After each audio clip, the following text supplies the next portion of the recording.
as we get serenaded ever so sweetly into the panel by Key singing. I just try to bring in the vibes, bring in the good vibes is all. Nothing wrong with that. I appreciate You that know what they actually. call me, What they call you, King? Vibesy Key. They've I been don't- calling Never me that. heard. Never heard of Say that Never one. heard Yeah, it. Never heard it. in what no, circle? they call me that. In what circle do they call you that, Key? They've been calling me that. They've been calling me that for a little bit. For a little bit. You just Okay, haven't that's heard me fine. yet. Now I have another question for you. It's understandable. No, that's fine. That's fine. But I have another question for you now. Who was they? Oh, you know them. They be so how was y'all day doing? What y'all getting into today? Yo, the way peeps be dodging questions out here is crazy. That was bullet time of the highest order. Like, fam, not only did I not get an answer. I can't ask my homies how their day was. Today is different. This is Monday. No, Manic Mondays is different. You were lit. Now we're answering your manic. question. That's Manic crazy. Mondays is different. Okay, you know what? Crazy. I will answer your question. Thank you. Today was good. You know, had the day off. No, Independence Day observed, so we got the day off. It was kind of ugly yesterday with the weather and whatnot. So people came over they're actually still outside right now, actually. Just, getting some food, enjoying the reasonable weather, because it's been kind of hot recently. Mm-hmm. Today was a good day. It was a good day. Can't complain. Yo, do not dread club. B didn't get the memo to wear white. No, we don't do that. We don't do that. Just- It just so happens to work at whatever we wear. There was one sometimes time it happens. Sometimes it don't. But Do Not Dread Club, interesting name, seeing as how I'm trying to actually grow mine out right now. Dang, tell me how you really feel about dreads. How you really feel? How was your day, Key? Since you are so curious as how mine was. My day was. Let me try to remember. My day was chill. It was cool. Let me try to remember. I played a lot of listen. Okay, I'm listening. Stall me out. It's a JRPG July. Yep. Right? Yeah, JRPG July. JRPG July. Yep. And so I've been going pretty ham sauce and Grandia. I've been going pretty I thought ham it was sauce. RPG July. I didn't know it was JRPG July. That changes things. Yeah, because we talked about this like a couple days ago, didn't we? Yeah, it might be RPG. It's RPG July. I just checked the RPG hashtag. July. Okay. Okay, yeah. RPG July. Oh, That was like, my man about to have a panic.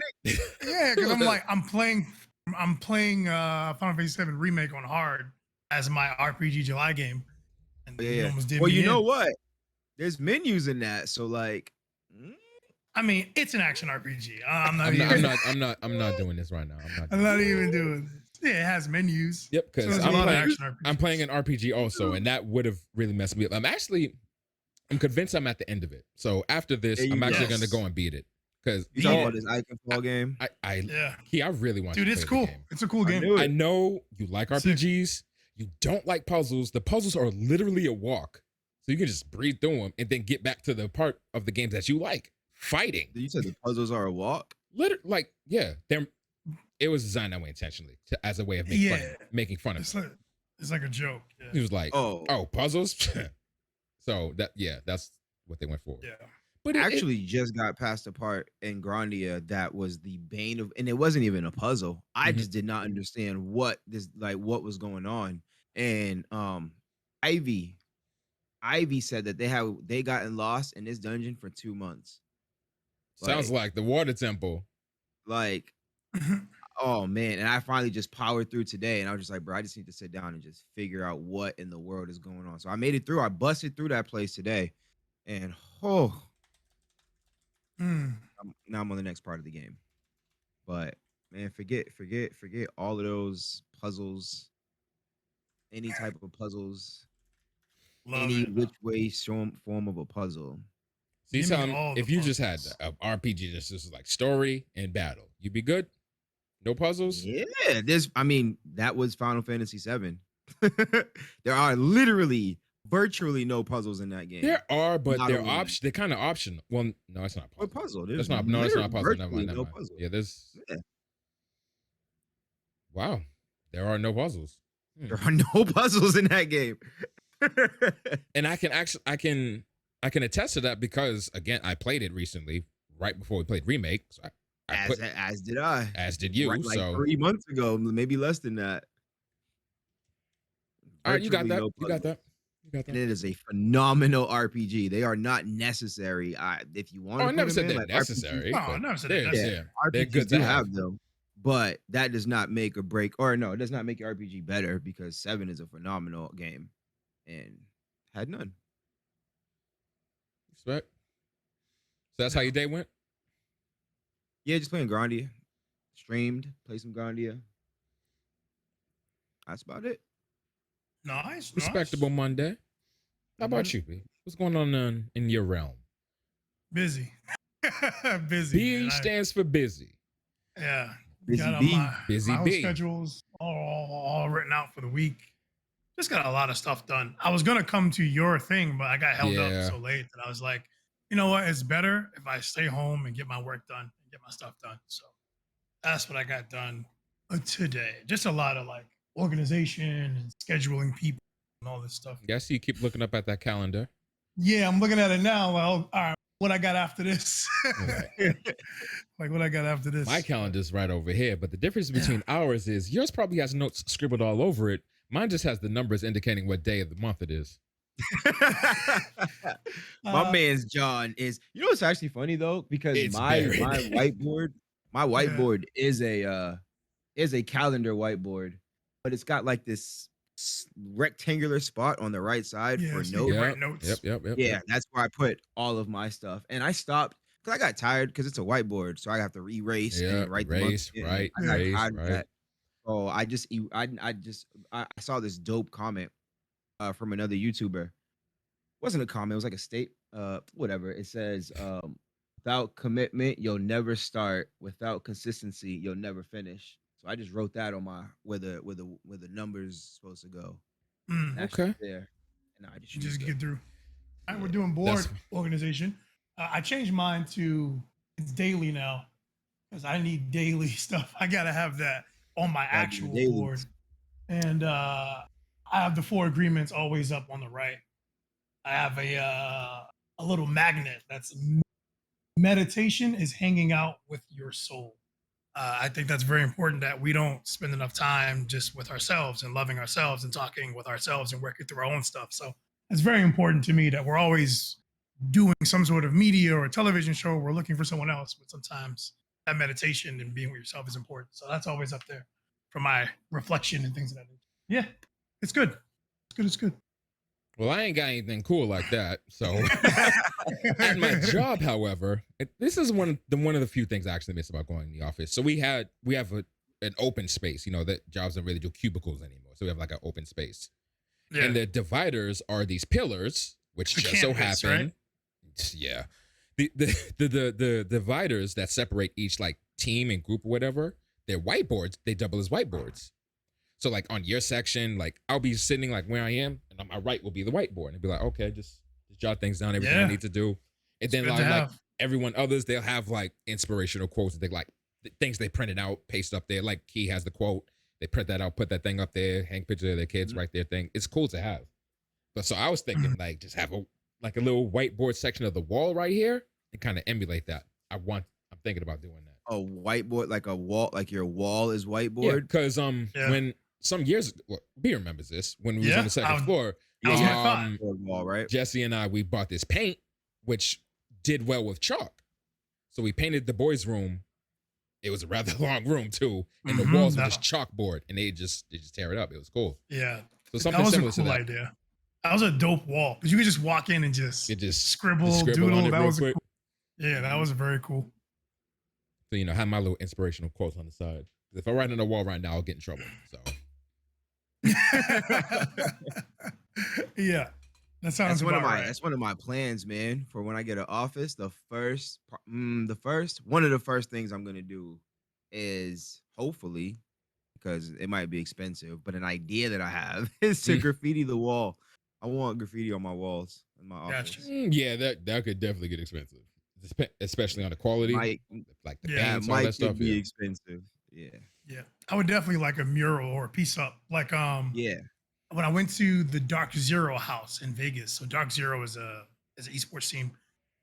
In their house for Rainbow Six Siege, they have a mural of like wild. Most of the operators from the game, and someone drew it up there. Oh yeah, see that's what I was on the wall. And then the Valorant house, they just did the Valorant mural like last week, and they posted it on Twitter. So sick. So now they have like a whole bunch of Valorant. Yeah, and it's so slick. It's so well done. Yeah, I finally changed my back because I just got a new setup here. I finally changed my backgrounds, and I was looking for like backgrounds of that nature, like mural type backgrounds things. Yeah. So to have that like as your wall, yeah, that's pretty sick. Yeah, just a good little aesthetic. You gotta have them aesthetics. Gotta have them aesthetics. Gotta keep background aesthetics. The juice is flowing. We just got plain walls surrounding me. You know, it gets maddening after a time. Oh yeah, I got some good feng shui. Yeah, I got my Touche Amore records hanging up on the wall right above me here, like right in front. So whenever I need some inspiration, I'll just go look up. Oh yeah, that album, that song. That album. That's how I'm feeling. Yeah. Matter of fact, let me bump that real quick. It helps, man. That stuff helps. I have stuff to hang up. It helps. I do have stuff on my walls, but I do have. Speaking of, we was talking with a good friend of ours, and he's trying to get into the whole streaming community, things like that. And he said he wanted to do what he saw on Instagram, which is something I saw a long time ago, where on your wall is your computer. So you know how they have the exposed components and then the wires connecting them, all that other stuff. Oh yeah, you used to want to do that, right there on the wall. Kind of want to do that. You know what I saw that was really cool? Was that some people would paint their wall green for the green screen instead of like. Oh yeah. That makes. I've seen that. I mean, I kind of got that going on right now, so. And just line your walls. I thought that was pretty. Or line your walls with lights. I thought that was. Yeah. Pretty I saw. I think you might have showed me a YouTube of that like years ago. Oh, it was a guy. Yeah. He's a Facebook streamer actually, but yeah. I think I know what you're talking about. More than confident that they have this color hex code in like Home Depot or Lowe's somewhere called like streamer green. Probably, I would bet. My man said streamer green. I bet I want to look it up right now. I bet you it's called that. I don't think it's called that. I don't think it's called streamer. I don't know. Using green screens before streamers. I'm kind of feeling the streamer green though. I don't know. It would be cool. But y'all got any of that streamer green? Oh yeah, Al7. I mean, they're gonna definitely know what you're talking about. They're definitely gonna know what you're talking about. Definitely gonna know what you're on about. They have the actual color code. It's Velspar. Whatever. So streamer green is better. Streamer green. KJ2294 says, we got one topic. So for those of you listening, let's and only listen to us. We have our screens up on our Twitch, and we usually put the 3 pillars or the 3 topics of our show. Mm-hmm. And there's only one topic, and we've only ever done that like one at a time, yeah. So yeah, we're just we're changing some things up around here. So you'll see. A tad. We'll see. We got we got a cool show planned for you. You wanna? I'll just say that. Much. Yeah, we'll just say that much. We'll get to it eventually. You know how we like to chat y'all up real quick first. Make sure all y'all out there doing okay, doing well. Drinking your water. Your Poland Spring water. Doing your dailies. The choice of Trigger, the beverage of Trigger choice for Trigger Talk TV is that Poland Spring. I like how you bust up the Dasani, bro. First of all, don't you ever disrespect me with that. That's Aquafina. I'm sorry. Water. I'm sorry. Literal salt water. It was like, you're sorry. thirsty? Let's sprinkle some salt crystals and it make you even thirstier. I'm sorry. Yo, no. I'd rather drink sand than the Dasani. No, Dasani is pretty bad. Y'all are, Dasani's probably the last choice, but I'm not going to drink sand. Yeah. I'm going to drink sand. I'll drink sand. That's crazy. Hey, listen, man. I don't care. I'll drink. I see that you don't care. So you think the sand is gonna be better for your situation than the Dasani? It'll probably taste better, that's for sure. Oh my gosh. Oh my god. We gotta go. Dasani is indeed trash, but I will pick that over. I'm sure you would. I'm sure you would. All right, Key. I'm gonna come to your house. I'm gonna come to your house one time. I'm gonna have 2 cups in my hand. One's gonna have sand. One's gonna have Dasani. And throw all this Poland Spring in the trash. Throw all that Poland Spring in the trash. Throw it right off the top of the building. You just watch all the plastic bottles explode in the middle of the street. You'll come to my house and throw my my Poland Spring off the porch. You see? Look, your Dasani? What? You're gonna come in my house and throw my Poland Spring off the porch. That is violent, bro. Why are you being so violent? That's very extreme. You're gonna wait a second. Let's put this into perspective. Here we go.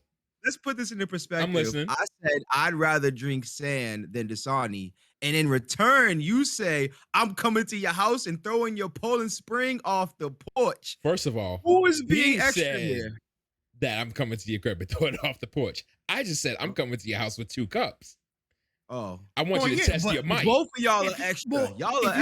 If you come with 2 cups, you're just gonna be like, I'm not drinking that, and just go drink his Poland Spring. It's stupid.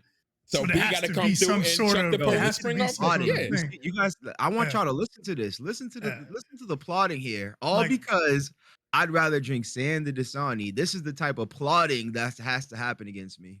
This not even. Crazy. I just want to. It's a very, very far claim. It's a strong claim. Yeah, and we just want to test your mic. That's all. Strong claim. I just want to test your mic. This is real. This is real. So I can't test your mic. I can't see if your words hold value, hold truth. I might have to put my water under lock and key. Now I'm scared. Listen, every time you make claims, I'm calling you on it. That's all. All right. I want to see you drink sand. I'll do y'all one even better. This is tap, 100% tap, and it's delicious. Oh, you got a filter? I do have a filter, but I'm not even using it for this water. I just use the filter water for the baby. She gets priority. Filter off? Yeah. What up? You take the filter off? No, it's a flip. And they also run out. They run out over time. So why are you shaking your head like that? You ain't filter. No, it was just time. The filter. Over time, the filter gets burnt out, so you have to replace it with a fresh filter. Yeah. So I just drink the tap. It's just that way. It's less of me buying filters and buying filters. You didn't know that. So you put the filter on your sink. You turn your water on. Regular water will flow. Then you flick a switch on the filter, and then it comes out filtered. And it comes out on the filtered side, and it comes out really slow. I don't got that type of time. Yeah, it comes out like. All right, say your sink's like 1.0, the filter's like 0.3. Like it's slow. Well, it starts good when it's green. Then as it starts to deteriorate, it degrades, you get less and less of the good filtered water. You didn't know that the filter degrades, did you? Yeah. You got to buy new filters. I mean, bro, I have a coffee maker. We the water in there. Oh, thank God you replaced that thing, because I heard some stories about them Keurigs, how they get filthy in the back, especially if you don't check it. We actually have you're essentially making yourself sick the more you use it and not clean it. We actually have we bought this it's like a Keurig cleaner thing that it's a whole kit. It comes with this. It's a whole kit. We actually have that as well. It's a whole kit that I bought to clean the Keurig. Yeah, the Keurig is I don't use that thing, so just listen. If you got a Keurig, just clean that thing. That's all. Yeah, it's the way. I don't even drink coffee, bro. So replace all your filters, all that stuff. Yeah, it's not for me. It's the water itself. Well, the water just coffee with a Keurig, it's the water itself. It gets more stagnant until the water's gross coming out, and then that's it. Yeah. So. Yeah, because usually when you boil water, it burns out all the toxins. Puts all of that at the bottom. Yep. But the Keurig just heats it up real quick, so the filter is very, very vital. Very important. So clean your filters, drink your water, do your dailies. What? We hitting them today. And there was one we came up with yesterday, and I forgot what it was. So I'm gonna have to go back to the episode and figure it out, because we came up with another one. Yesterday? We did. Yeah. We did. Yesterday there was something else. Oh, that's gonna bug me. It's been bugging me for the past 5 minutes. I've been trying to think of it. So Yeah. It'll come out eventually. Yeah, it will come out eventually. But that was yesterday's episode. This is today's episode. I think we should get started, right? Yeah, let's go. I'm ready. And walk us in, kid. Did you have something? Let's go. Huh? Oh, I'm good. I have nothing. With that being said, welcome everybody to another episode of Trigger Talk TV, where we talk all things video games and video games related. I'm, of course, Key, and I'm here with my wonderful co-host B. What's going on, ladies and gentlemen?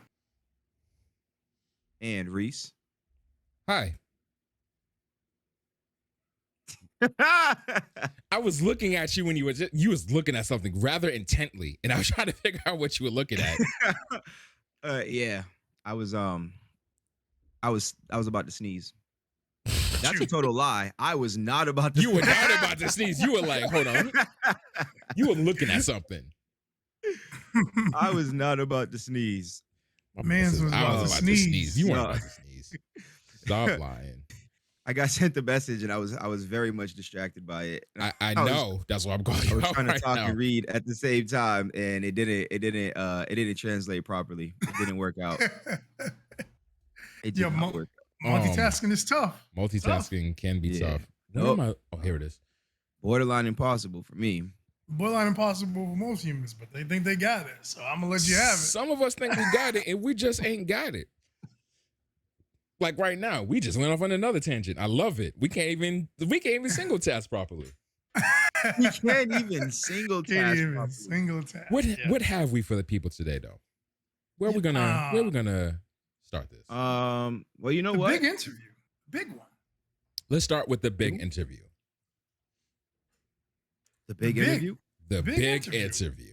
With the big boss of Microsoft, man. That boy, Phil Spencer. Peep games. There's really only two people's names that I know. It's Phil Spencer and Jeff Keighley. Yo, that is it. It's Phil crazy. Spencer and Jeff Keighley, the two big names. These two have been putting in wild work, and it's funny because those two worked together just recently with the announcement of the new Xbox, and he was kind of part of Perfect Dark announcement, but man, yeah, those two names have just been popping up more and more often. It's wild. I feel like, I don't know, whenever like Sony is brought up, like it's just like Sony said, you know what I'm saying? Like people over at PlayStation said, like they're not they're not personable. You don't see them. You don't get to connect with them that often, if ever. Not at all. Ever. Yeah. Dude, that Phil Spencer interview that IGN did on their 500th episode of Unlocked. It was like it was a 500. So 500 episodes. That's wild. And it was the 20-year anniversary.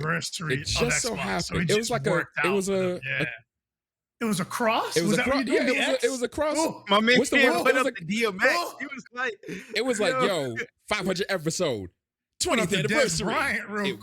It worked. All right, I see. Oh, yeah, man. 20 Xbox's 20th anniversary, and it's wild that the Xbox has been around for 20 years because Microsoft still has yet to make a cent off their hardware. It don't matter when you crushing it. Because it's only there are a handful of companies that can survive that type of tirade, like just constantly losing money over hardware. There's literally a handful of companies that can do that. There's got to be some. I mean, maybe it's not losing money. Maybe they just broken even. No, or is it lost? They've never profited. So it's possible they've been in red and in the black. Like they could have broken even. I mean, I feel like being in black is fine though, because let's say you spent 800 and you got back 800, and then you can spend another 800 and you get back your 800, and you can spend 800. 800. Yeah, so let's say you spend 10 billion, then you get back 10 billion, so you spend 10. Exactly. So it's like they're not, and then they have like other. I wish business was that simple, but it's not, bro. And then they have business models doing it right now. Their business model is doing other things around them to get them money, so they're pushing out consoles, also still making money, but not losing money. You know what I'm saying? It's all about platforms right now. That's like the whole interview Phil Spencer's just like platform. That's what it's all about right now. Steam, PlayStation, Nintendo, you mentioned Microsoft, it's all platforms. This was just like you're buying into the platform. His very statement in regards to that engagement is the key metric of success for Xbox, not necessarily how many consoles they sell, how many games they sell, things like that. The number one metric is that they can see that the business is actually growing. Are people playing more on the platform? There's nothing about review scores, retail sales of the consoles, retail sales of the game. The number one sign is, are people playing on the platform? And that makes sense. If you could sell all the consoles you want, if nobody's playing on your platform, what's the point of them having it? Yeah. You made a couple of dollars off the hardware if your hardware is profitable. So they have the hardware, and then it's just sitting there collecting dust. Like, cool, we made it, but we could be getting more from you in this manner. Shout out to my PS5. I wanted to see if you were going to go there. And you did. Man. But yeah, that is a prime example. There was a point in time when like all like anybody who was anybody had an Xbox, and I think this might have been the 360 era. Most definitely the 360 era. 360 era. Like all the superstars. Yeah, I'll say the superstars. Like whoever you knew, like anybody who was anybody, all the popular people, whatever. They had an Xbox. Like everybody was on the Xbox. What's your gamer tag? You know what I'm saying? Yeah. It was always what's your gamer tag and not what's your PSN. Yeah. It was almost what's your gamer tag. They did phenomenally well in that era. And then 2007 was the year where they just went bonkers. They released nothing but hits that year. Nothing but certified bangers. And then coming into the Xbox One, they messed up. And he actually spoke about that during the interview. He was like, they asked him like, what's your most like your favorite moment over the 20 years, because the whole time he's like, forward thinking and talking about forward and progression. And they were just trying to get him to talk about any moment that wasn't what's happening right now.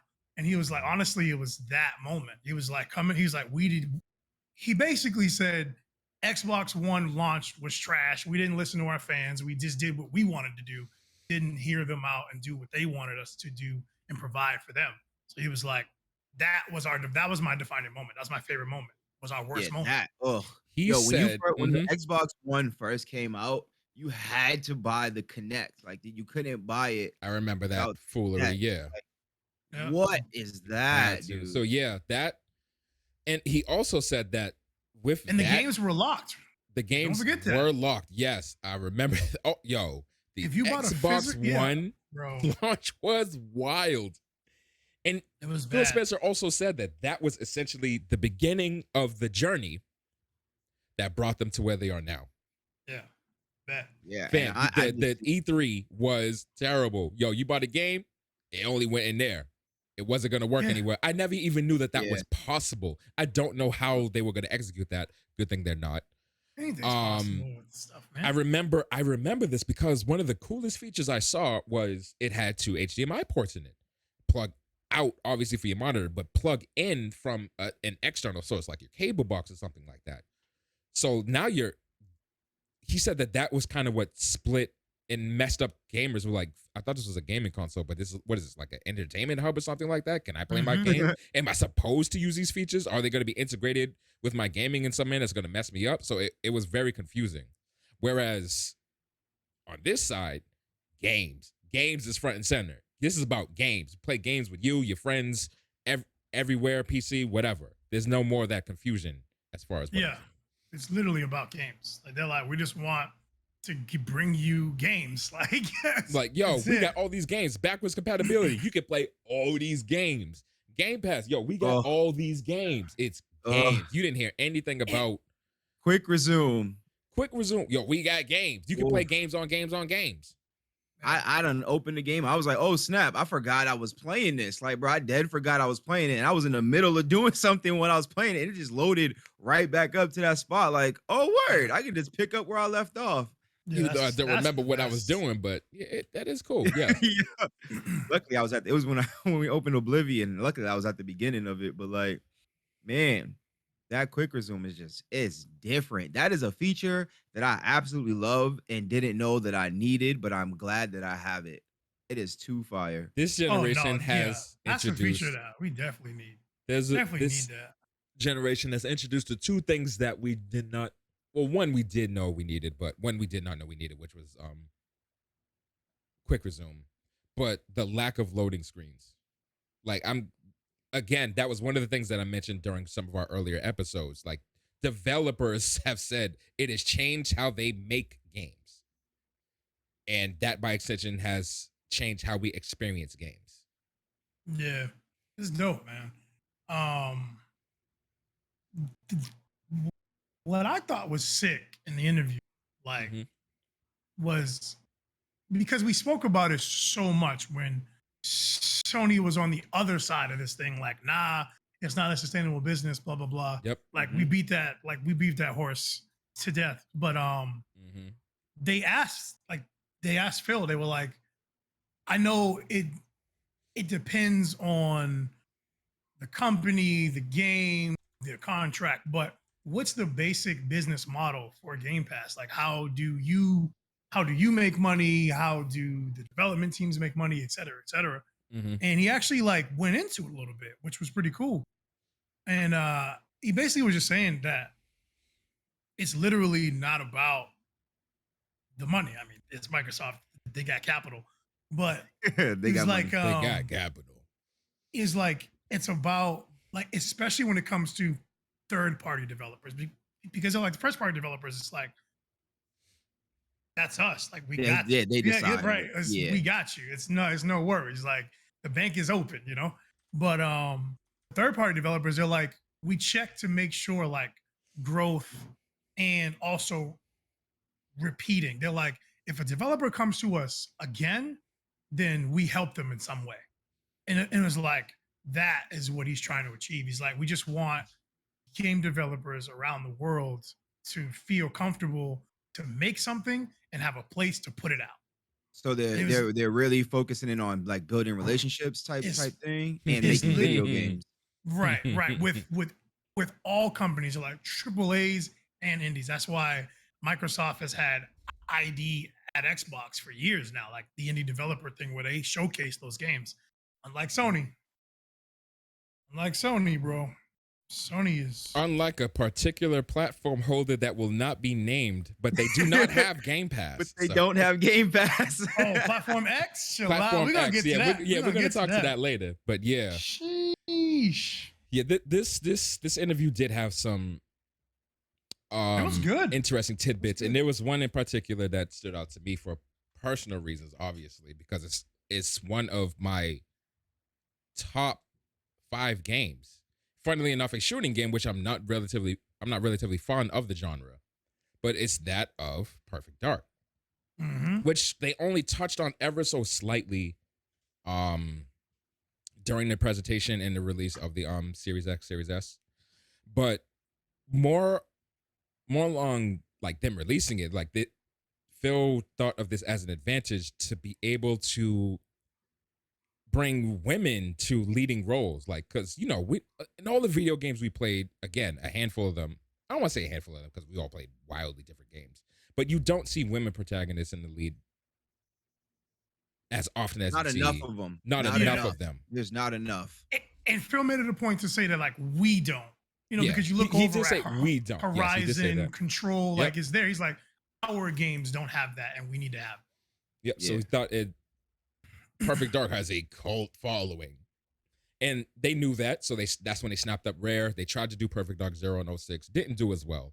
So this is their opportunity to take everything they've learned from everything, like how the consoles work, how gamers react to things like that, making sure the portfolio is diverse and things like that.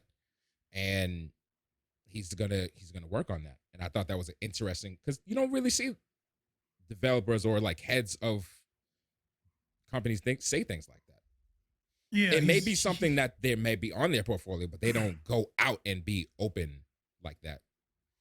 Yeah, he was very hands-on with that. Like that whole part of the interview was dope because he like took the mic for that part. He was like, no. He was like, let me get that real. Yeah, like he was really, really, really passionate about that and how that whole team came about. I guess before they even decided like what the studio was or whatever, he sat down with who would be the leader of the initiative team and was like, what are we going to work on? He's like, we have all this IP from Rare. We have all this stuff that we can work on. And we also could come up with new IP.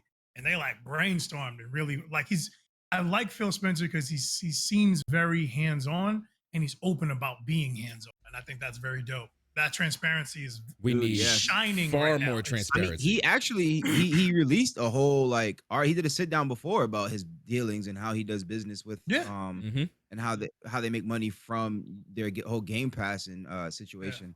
And he got into detail about how with certain companies they do contracts, certain companies it's by the game, by the download, by the time played, and just like he got into it. And he's super transparent about the way they do their business. Way more open than what we see previously. Oh man, it's been absolutely phenomenal. Yeah. So we need more interviews like this, honestly. I would love, dude. Like, how often do we say this? We aren't the fly on the wall in the boardroom to be like, oh, why'd they make this decision? Why they make that decision? Yeah. It feels like, yo, this is why we made this decision. This is why we made that decision. It's like, so, you don't even have to be the fly on the wall. Here, let me just tell you why we do what we do here. And honestly, in all honesty, I really wish Square would do something remotely similar to that. Something of the sort. Close even. Please give us some type of intel. But they're so hush-hush. We all we know about them so far right now is that they like, what was it? They took out a patent for something that had to do with like cloud gaming, but it's been like super hush hush. And all they said was, we are working at a new something or the rather, right? They like, oh, you mean Sony? You said Square. I'm like, how do we get to Square? Square? Oh, I meant Sony. I was with you when I'm like, hold on, did Square really say this? Yeah. But yeah, Sony. Now we did find out that like we actually like Key brought this to our attention the other day, that although the PSN, PlayStation Now isn't as shiny and modern as Game Pass, they do have a lot of stuff on there. Yeah, there's 800 games on PS Now versus Game Pass is 300. Like 300, yeah. It's just they're not doing that smart delivery with brand new games popping in there. Like a lot of the stuff is like, it's also ridiculously hard to find because I've scrolled through that list more times than I care to admit, and it didn't feel like 800. Well, that's what I'm saying. I got to talk about that. I know why that is. Oh, you know why that is? Yeah. Okay. So on the Sony relationship, so Sony is having a bad relationship with indies right now. They're having a really bad relationship with indie developers and all that type of stuff. Like but they are. Yeah, but one of the tidbits from that is that in order to get on their coveted front page, you need to fork up some money, and a lot of these developers don't have that money. You have two options: jump through invisible hoops, jump through invisible hoops, or pony up. Yes. Yeah, and they're going to showcase the stuff that they think is going to showcase. Like reading those tweets and reading into that whole thing that's going on with Sony and the relationships with indies, it's crazy. It's bad. Let's make sure we're assuming it's Sony because, like the tweet said, I will not be defining platform X, but is the operator of a very successful console that doesn't have Game Pass. That includes two entries, but it's kind of obvious who he's leaning towards. Yeah. Now, listen, this is so from this point going forward, quotations every time we say Sony and PlayStation in regards to Sony relationships with indies. Because these tweets of the tweets I will read, because I don't know how many I will. He says Platform X. So listen to this these tweets are scathing, to be fair, so Eagle Soaring Over Lake River says, kind of sounds like something Nintendo would do, not gonna lie. And you know what's funny about you saying that? Some of these points are Nintendo-ish. It does sound like something Nintendo would do. I agree as well. I agree. Now listen, Platform X, quote, this is from Ian Garner, who was the author of these tweets. Platform X gives developers no ability to manage their games. In order to get promotion, you must jump through hoops, beg, and plead for any level of promotion. And a blog is not as good as they think it is. If Platform X does not like your game, no fanfare, no feature, no love. There is nothing you can do to fix this. Wish lists have no effect, which is actually a rather frustrating point. That was so sick to me. Yeah. As we have been like talking except to you all, Steam. Except on Steam. Except on Steam. It matters on Steam, nowhere else. Because I have several games on Sony's wish list. Like, Keen is one of them actually, but that's coming out soon, so it's not wish list anymore. I've never understood the point of a wish list though. Not gonna lie. So on Steam, I use it to be informed of when a game is being released or when it is on sale.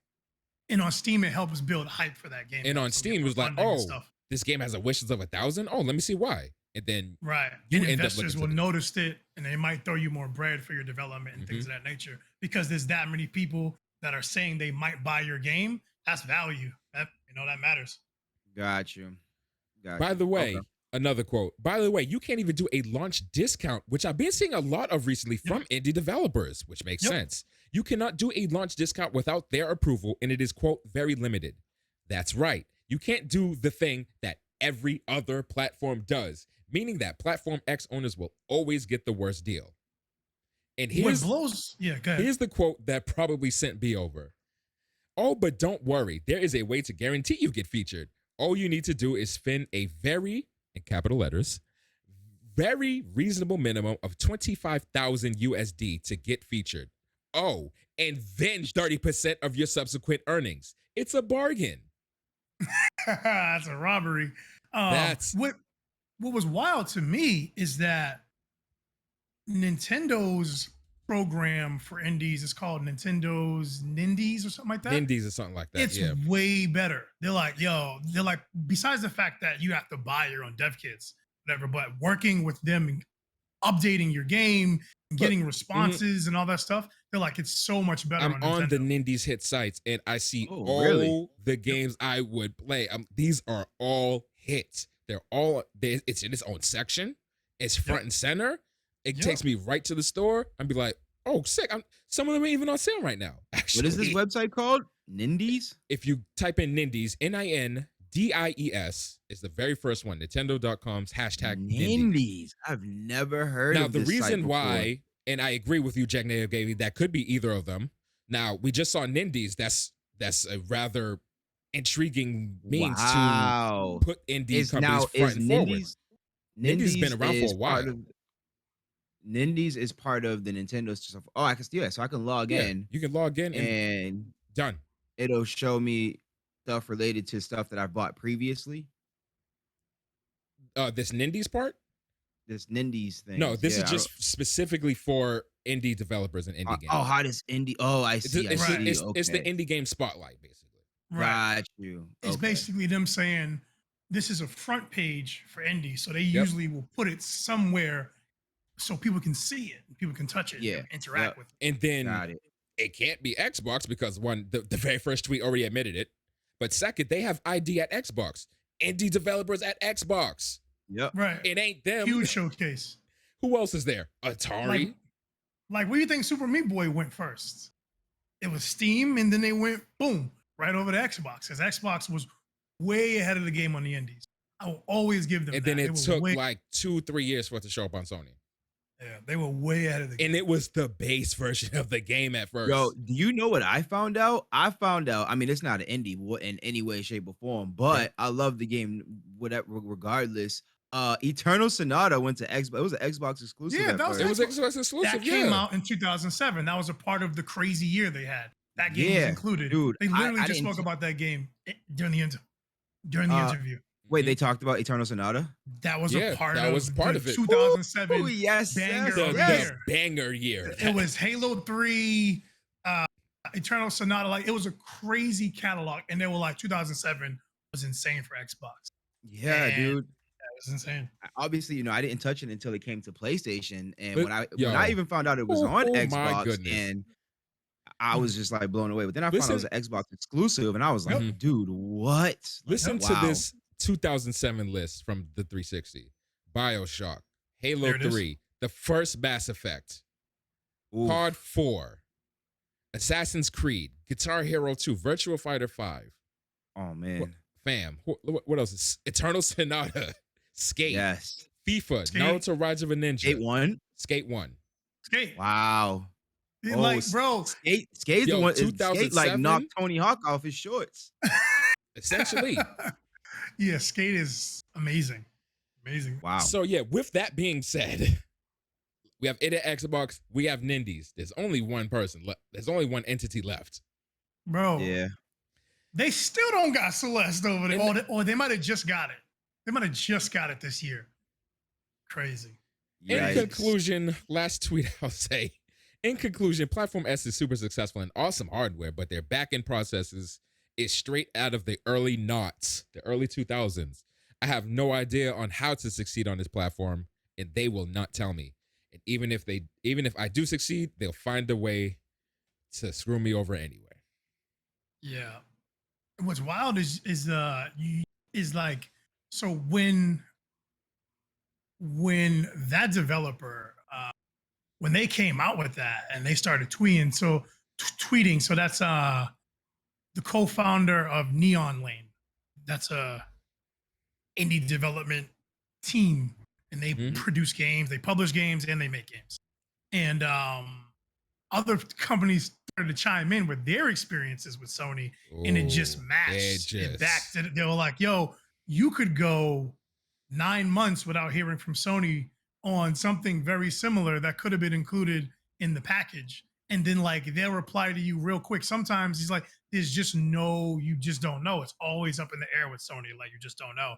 And then you have to jump through all these different hoops to get your game approved. So like if you're doing a worldwide release, you have to get it approved by all the different sections of the release. So Japan, USA, Euro, they're all separate criteria, as opposed to other platforms where it's like, yo, just like one or two, and we got you for the checks, for the lot checks. Because it's supposed to be on the company to do that segmentation. Like, okay, yes, it does make sense for you to have a different release in North America and in Europe and Australia. They have different regulations. Yeah, there's different regulations. Like that.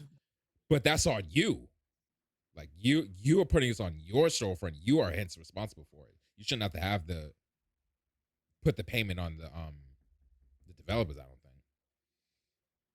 I mean, or not necessarily like, that, but don't give them like additional steps that's right. Something their you should process be doing. Should be simpler versus they have to submit every single different version of the game to them. It's nuts. Yeah. Nuts. Yeah. It's just, man, and yes, if you remember, do you remember the beginning of the PS4, right? There were no indie games. There were, but they didn't get spotlighted. It was right. Like it was the very console selective, like dominated with these AAA titles. So like, fam, we got what we need. What do we need these little guys for? They're not bringing anything in. Like the last E3 that Sony was at, because they weren't there the past 2 years, it was these 3 mega hits, and the indies were nowhere to be found. And like I said, Microsoft in 2014, so this is 7 years running, ID at Xbox. And then Nindies in 2018, 2019. And it was only just then, it was like, oh, indies are actually pretty cool. And now Sony's just now giving them a voice, late PS4 life, early PS5. Now it's too late, it's fam. Like, how many of them have to win insurmountable awards for you to be like, oh yeah, this matters? It's crazy. It's crazy. Hades almost got sales, like it has to be cool awards, first. Yep, it has to be. It has to be hitting heavy first. And that's what Sony does. They will port it over when it's hot. Yeah, when it's hot. I'm not buying this again. Cool. I have it on Platform X. I mean Platform Y, because you're Platform X, obviously. I have it on Platform Y, way back. I didn't beat it. I beat the DLC and the secret content. Now you want to sell me the base game again for full price? Get out of here. Maybe Sony is just like they can't take any financial risks on indies until they know it's gonna sell. Like they want more guarantees than than potentially. It's a possibility. It definitely is. It definitely is. More guarantees than potentiallys. It's just wild, man. It's wild. It's sad to hear. It's sad to hear. Very sad. But I mean, they make blockbusters like that. Ratchet and Clank is bussing. It's bussing. It's a banger. It's amazing. Oh yeah. It's bussing. But you think it's going to come to You think it's going to come to PC? Ratchet and Clank, most Oh, likely. I feel like so it will. we shall see. Because We They shall did see. say moving forward they wanted to move their they exclusive did, to PC as well. So and it's more than interesting likely, I see it because going to PC.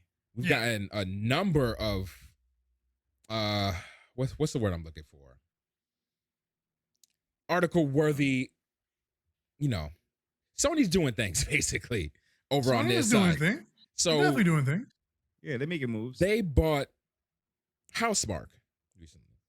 Yep. You know, they've been working with Housemark since before Superstar SHD and the PS3 in 07. Housemark made a ton of indies. Housemark made a bundle of indies, which is crazy because it's like, okay, this is an indie, like they know what they're doing. We should put more respect on these other indie developers' names. But I guess just because they were already integrated with them, they already knew Sony's processes, they got priority as far as the indie scene is concerned. But that's neither here nor there. They went and bought Housemark. There was that whole thing where it was like, oh, they're trying to catch up with Microsoft because Microsoft went and bought Bethesda and all these other companies to try to catch up. And they say, no, it's not a race. It's not an arms race. We're not trying to compete with them in this space. And then they go buy another company. Nix's. Yeah. Nix's. If you haven't heard of it, I don't blame you. That is because they haven't developed the game themselves. They port games to PC. So Nix's has been bought. They've been added to the PlayStation family. You know, they had like to tout that around. A company that works with PC ports, like I said. They've done Marvel's Avengers. Wow, I can't talk. Deus Ex, Mankind Divided, and the modern Tomb Raider trilogy. So so Crystal Dynamics, IO Interactive, things like that. And it's interesting that Sony went and bought them because, like you said, those are Crystal Dynamics games. Who has Crystal Dynamics been working really closely with? Square. Those are all Square games that I just mentioned. And it was Sony that ended up buying them instead of Square, which I thought was relatively interesting. Well, yeah, I mean, Square, they own Crystal Dynamics, yeah? They used to own IO Interactive, but they bought themselves out. And Eidos Montreal is them too. Eidos Montreal, Crystal Dynamics, all that stuff, yeah. So I'm just... They have another one, like Luminaire, Luma something? I think that's the name of the engine, but I think I know what you're talking about. Oh, that's the name of the engine? I think so. Don't hold me. I thought they just made another acquisition. section. Yeah, new G-Boy from the chat. The Luminous engine. I think Luminous engine. Okay, that's what you're referring to. Yeah, got you. Okay. But no, I think my surprise is like Nix's. They've been working with Crystal Dynamics, Eidos Montreal, and all those other things. Ergo with Square. So we're like, yeah. So do what Sony did with Housemark. Like we've been working together for a while. Just come into the fold. That's why I'm surprised that Sony bought them instead of Square. I'm not that surprised because Square is a developer.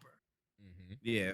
Sony's, they're all of it. They do movies, they do video, they do all of it. They're a huge conglomerate and they have all these IPs that now they did say they want to stop porting the stuff over to PC. I feel like a company like them would buy this company as opposed to a developer like Square would just contract out individually, as opposed to Sony actually has work to keep giving them, as opposed to somebody else. Like, I just want you to port this. Cool. Yeah, I'll see you in a couple years when I need Sony. you. Yeah. Makes sense that Sony bought them. Makes sense to me. It makes sense. But really quick though, to draw back to the Phil Spencer interview, he said something along the lines of acquiring studios is good for the gaming industry. Oh yeah. Now, and go ahead. No, go for it. Yeah, and so like that headline is so easy to grab, but like listening to the interview itself, he was like, he just approached it from like a business standpoint. It was like, if you make a business and your business is doing well enough that a bigger business wants to buy your business, then that's good.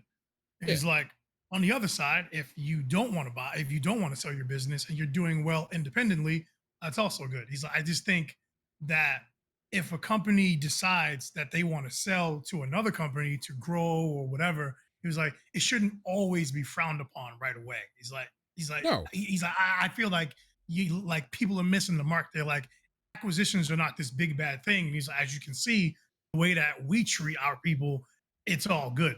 Oh, yeah. look at Look at Tencent.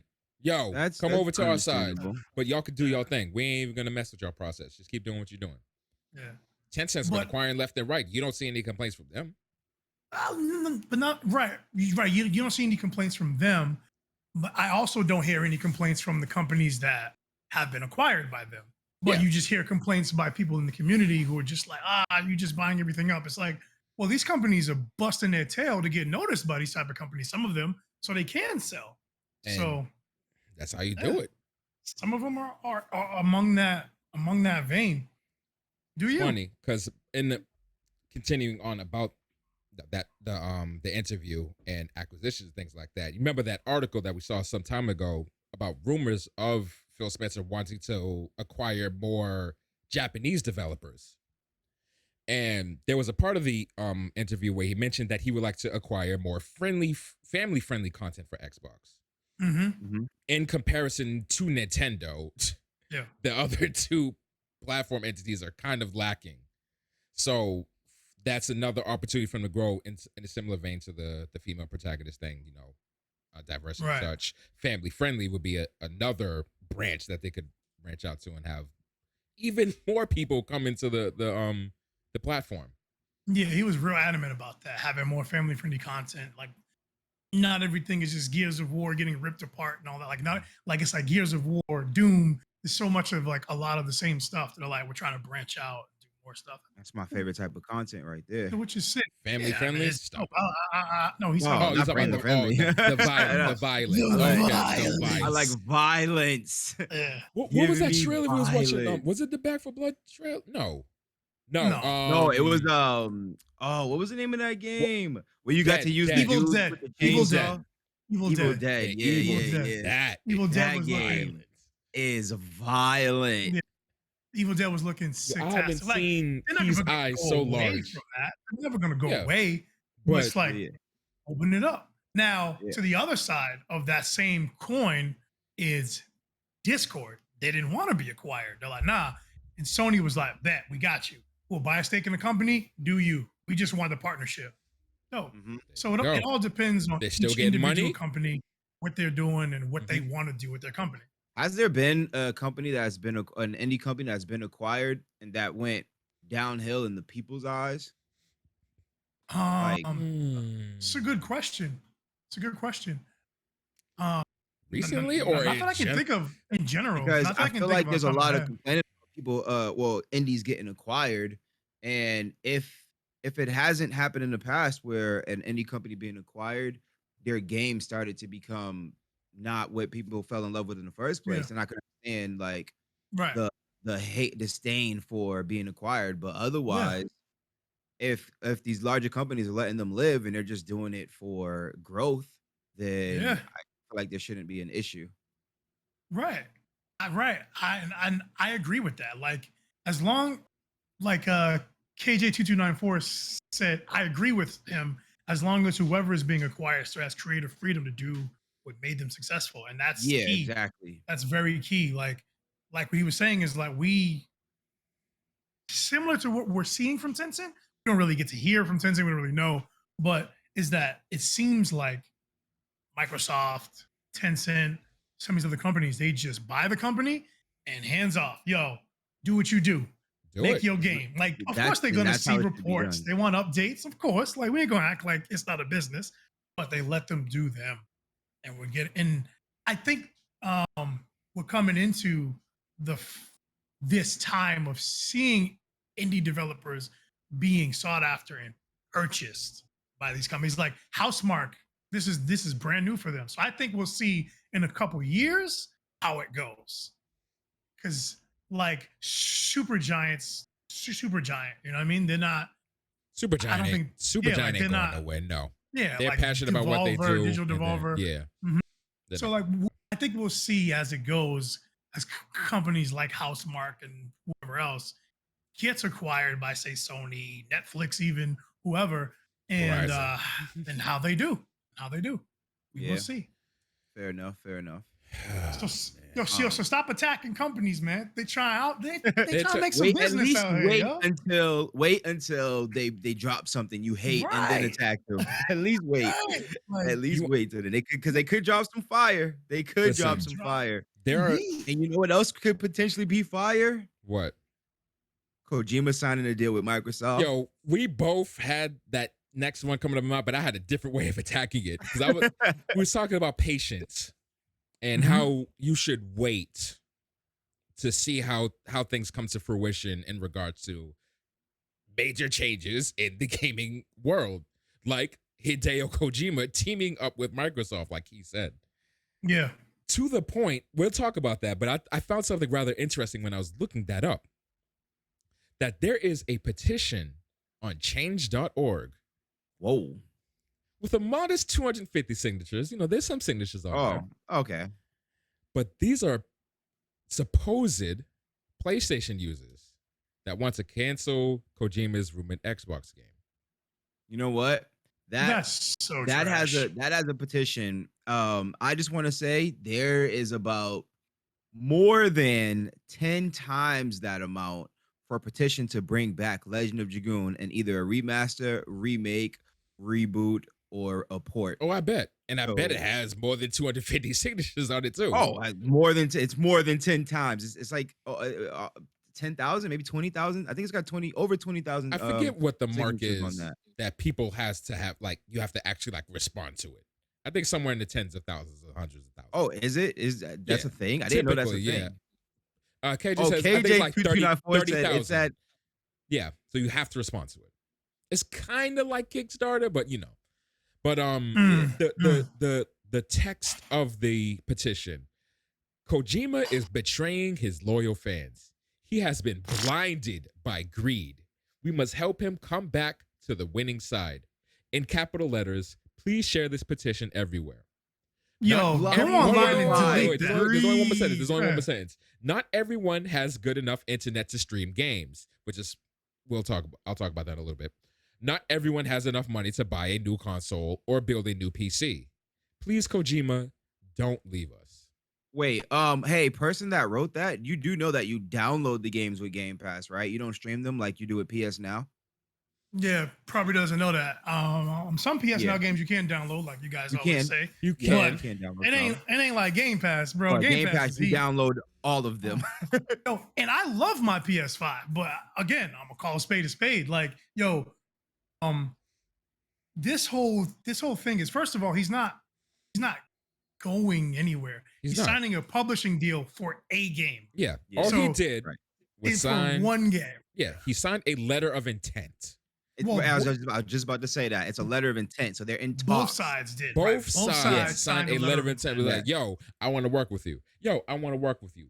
Cool. Let's hash this out. That's right. Let's talk numbers. There is no contract. He is not obligated to make anything. Each party let each other know that they are interested in working with one another. Exactly. That is it. It is a key step in the typical contract negotiations. Yes, but it's only step one. And they went and already jumped to make the petition to be like, yo, cancel the game. They may not even be a game. But the crazy thing is, it's only about a game. They sent to get the publishing in order for one game. Game. So that's like, he's clearly on this independent, do whatever you feel like doing. And I would love to see Kojima do a game with Microsoft. We've seen what he can do with Sony. We've seen that. We know what he's capable of. He's capable of masterpieces. We get that. Let's see him with a company who shows, we don't know to what degree, they've shown to care about the developers that they acquire or work with. So let's see, because what happened with Konami is a mess, and you don't ever want to see that. So let's put him with some people who are going to let him do him. And they are apparently so much more forward thinking than so much more forward thinking. So I listen, man, the dude, he's a free agent. He can do whatever he pleases. So like let him do as he pleases. He can possibly come out with something crazily good. Yeah. If he want to take his talents to South Beach, let him take his talents to South Beach. And that's the thing. He's not. Like it says, the petition said, please don't leave us. Fam, he's working with Sony right now on the Death Stranding director's cut. He's not going anywhere. With some sort of Metal Gear mode that they keep hinting to. Yeah, Metal Gear mode. Like you notice that during it, right? Like there was the box. Yes, that was cute. But you notice how the enemies were moving. They were moving Metal Gear style between like all the services and things like that. So he's not going Yuji Boy asked, did Sony have a big hand in Death Stranding's direction? He's not really familiar with Kojima's work. Doesn't he do whatever he wants? I'm going to assume that Kojima does what he wants. Like he's brought wild success to the PlayStation in these 5 Metal Gears. Yeah. 5 I feel like he's had Metal Gears because they were PSP ones. I feel like maybe I think that was his own studio that he put Death Stranding out on there, right? Kojima Productions. Yeah, so that's his own studio. That's him. His own studio. Yeah, no, that was all him. That was all. I'm gonna assume he had man himself. 100% creative. Bro, you think Sony's gonna blow? Oh, we want you to back. Sony, especially have a to seat. Kojima, sit down. I got this. Now, what's interesting about this letter of intent that was signed by both parties was that prior to that, Microsoft had hired the previous Portal and Left 4 Dead developer Kim Swift to oversee partnerships for cloud-based games. And a couple years ago, there was an interview that Kojima had in which he said that he believes that the next direction that video games going within the next 5 years, so that was 2019, he said. So by 2024, he believes that gaming is going to experience a huge shift to cloud. And what happened? We got Stadia, we got Luna, we GeForce now, we got all these streaming storefronts now. And now it's believed that he's going to throw his hat into the fray in regards to like a cloud gaming of some sort. Oh yeah, we're gonna have a Kojima cloud. So ain't gonna have no games in it because Konami ain't nothing, bro. They be wild. Well, hey, they're gonna have Death Stranding. Yeah, which is dope. Whatever they come out with Microsoft. Next, because Microsoft like, why you want to put it on? Run it. Go ahead. Go ahead. And because we gonna get a cut. Run it. And while, like I mentioned earlier, this deal isn't going to lock Kojima to Microsoft.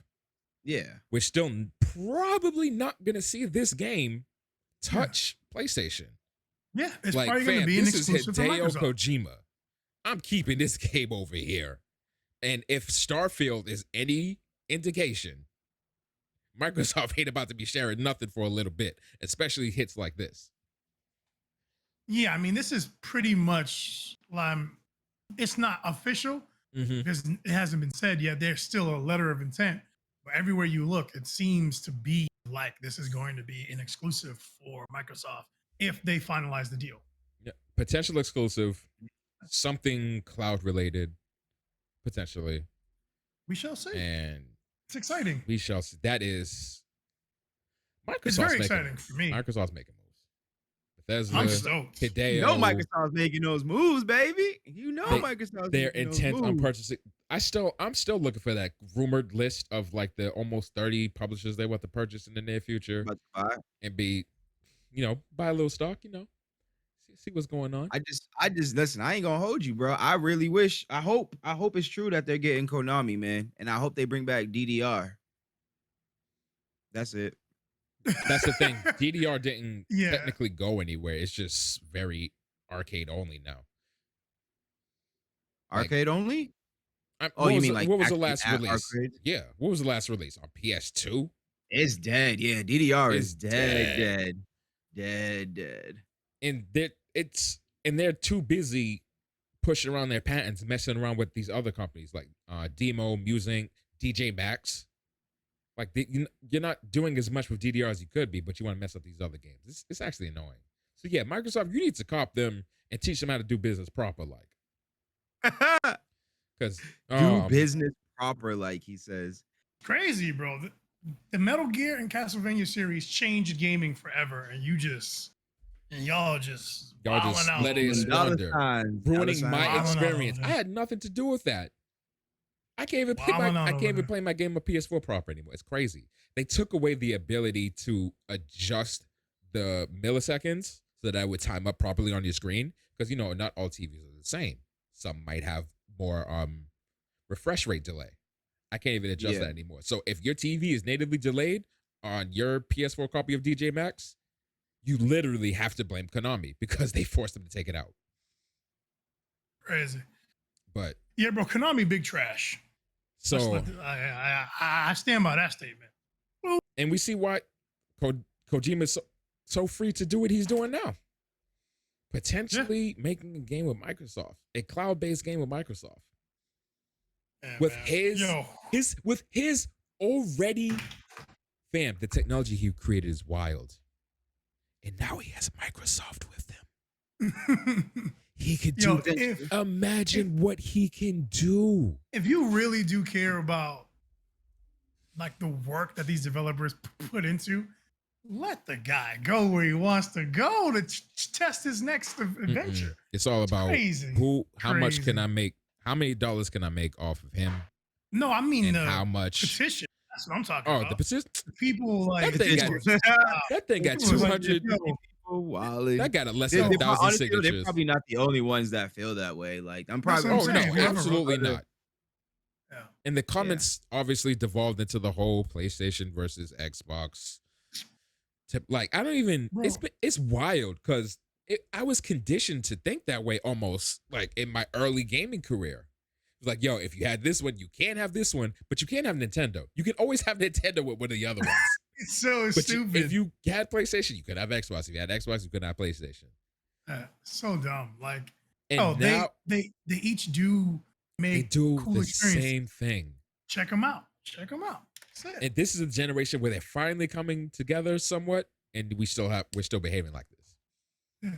Like as a matter of fact, when Sony acquired Housemark, Microsoft and Phil Spencer congratulated them on a great.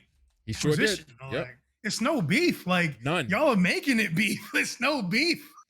It's crazy. It's crazy. It's nutty.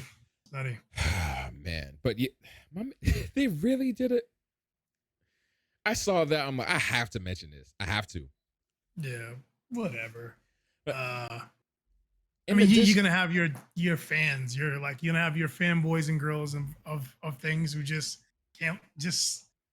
Look forward, like Phil Spencer always says. Look forward. I think the Sony fanboys were a little disappointed at this other piece of news that came out recently. Again, in regards to their recent Housemark acquisition. I had mentioned that one of the images, they actually posted the wrong image on their Twitter. It wasn't Sony Studios Housemark. It was Sony Studios Bluepoint. Everybody's like, wait a minute, what's this about? Because they had the Returnal's protagonist behind Bluepoint. So it was clearly an error. But I'll explain why that part is significant. But I don't know if Bluepoint took offense to that or if they wanted to make sure that the air was clear in regards to their situation, things like that. But they updated their Twitter profile that now states that Bluepoint Games is a fully independent, self-funded studio. We are always looking for talented gamers, artists, and designers to join the team. Not only did they update their Twitter profile, they updated all their recruitment material also to state that they are a independent entity looking for talent and to join the team and things like that, which I thought was hilarious. But the reason I mentioned that it was a little iffy that we saw that is that someone had to, that's marketing material, which means someone had to put in, they had to create that. And you only really create marketing material if you are in the midst of doing something or if something is near completion. So, you're right. You wouldn't create, you wouldn't just create that for GSP. Yeah, you wouldn't just, Bluepoint, yo, make that just in case. We're going to ask them in a couple years, though. You don't do that. So you feel like it was something that was in the works, some conversation. It was either something that was in the works. It's something that could have fell through last second. That's what it seems like to me, based on the actions. It was like they wanted to get them, and they were like, "Nah, we're good." So this is what you get. And they were like, "Yo, we are independent, fully independent." Blah blah blah blah. That's what it seems like on like just taking a look at it, just trying to read between the lines. That's what it looks like. But who knows? But the interest has shifted more towards not Sony's gaff, but why Bluepoint is going so hard right now to establish their independence. Like they added to all their, it wasn't on the recruitment material before. Like, why are they adding this just now? But then on the other side, like it's all confusing. Like the image was created, Bluepoint's like, no, we're not independent. Are they really going to? Are we going to see like in a week, like, oh, never mind, we are getting acquired? I'm just interested as to what exactly. You think so? After coming out saying we're indie, that's what I'm saying. Indie, they're gonna a week later, 2 weeks later, they're gonna be like, oh, we've been acquired. Oh, never mind, we actually. Yeah, they probably were in talks, and they probably heard some things, whatever, some good things, and then they could have dropped it. And then they saw them contract terms and was like, "Nah, bro, we good. We are fully independent. We got it. We got it. We gonna be all right. We gonna be on this side. We smooth on this side. Yeah. And then you want 20? Like, hey, yo, Bluepoint, what up, though? That poor market person. I don't even know if they need Bluepoint though. That's the thing, because they do like remasters and collections and things. Yeah, it would make sense. I see. Is it too? Is it because you have too much of a good thing? No. No, but not if you already have a thing that does that. Well, no. Nix is more for PC side. I would assume Bluepoint would be more for console side. Yeah. No, Sony did Nix. No. We're talking about Microsoft. Oh, I'm sorry, I didn't hear that part. How they port their stuff over. But I mean, they could do that in house. They do that themselves. That's what they've been doing. But maybe they still could buy this company. Yeah, I mean, get it done at a faster rate. They'll be like so it doesn't go to the competition. Yeah. I mean, they get 800 games. Well, it's not a competition according to them. It's not a competition. Oh my. Yeah. According to Sony, it's not an arms race, and according to Phil Spencer, it's not a competition. It's all love. It's all whatever. Okay. Yeah, that's according to them. That's the end. Because the industry is growing. It's so big. It's so whatever. That's the front facing response. Space for everybody. Well, you call anybody else that is in your business realm that is not your business. You call them the competition. So I would just use it in that sense. I'm with you. I'm just saying the companies. I'm with you. Go to the competition and because fire it yourself. If they ain't paying you, they paying someone else. And if they paying someone else, that's money you ain't getting. That's competition, as far as I'm concerned. I agree. We're in the same market space, or in the same sport, we're in the same whatever. Like J Negative Gang, they are lying. It is always a competition. You're not wrong. It's always a competition. Like, fam, what do you do in business? You make money to be able to do more things, to make more money, to be able to do more things. You're not going to willingly. Well, apparently in Microsoft's case. You're going to make the moves that you want to make for your company. You're going to, That's at the end of it. Like, I mean, what are that? 28 million subscribers for Game Pass? They ain't thinking about Bluepoint. Bro, that's another thing that, listen. Linda. Honey, listen. They had, PSN's been around since what, 2014 or something like that? 2014. PS Now? PS Now. Yeah, I said PSN, might be. 12. PS Now. 2012? PS Now. No, we confirmed January 2014. Yeah. Oh, never mind. The whole Gaikai stuff was 2012. Yeah. Yeah, I'm about to say, PlayStation Now was January 14. Yeah. That's what I said. January. Game Pass came out, I think, 2017. Yeah, 2017. So 3 years later, right? Yo, listen to this release schedule. I'm sorry. When I was looking, I'm really sorry. I just thought this was really interesting. PlayStation Now's North America release, January 2014. United Kingdom, March 2015. EU, April 2016. Japan, September 2017. It took them almost a year to re-release to each region. That's kind of crazy. I thought it was just 14 and to just go out. But yes, it was probably a build-up thing. Yeah. But, all right. It came out in 2014, and here we are 2021, and they are boasting a total of 3 million subscribers. where 3.2 million. I'm sorry. Let me not cut them short. Let me not cut They them 3.2 short. million.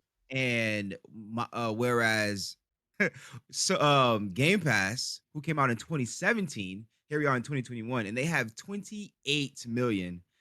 They have So they've 25 grown 7 million more subscribers. So they've grown than 7 million PlayStation. year over year, essentially. It's And absurdly insane, dude. PlayStation now has grown 500,000 over that same span.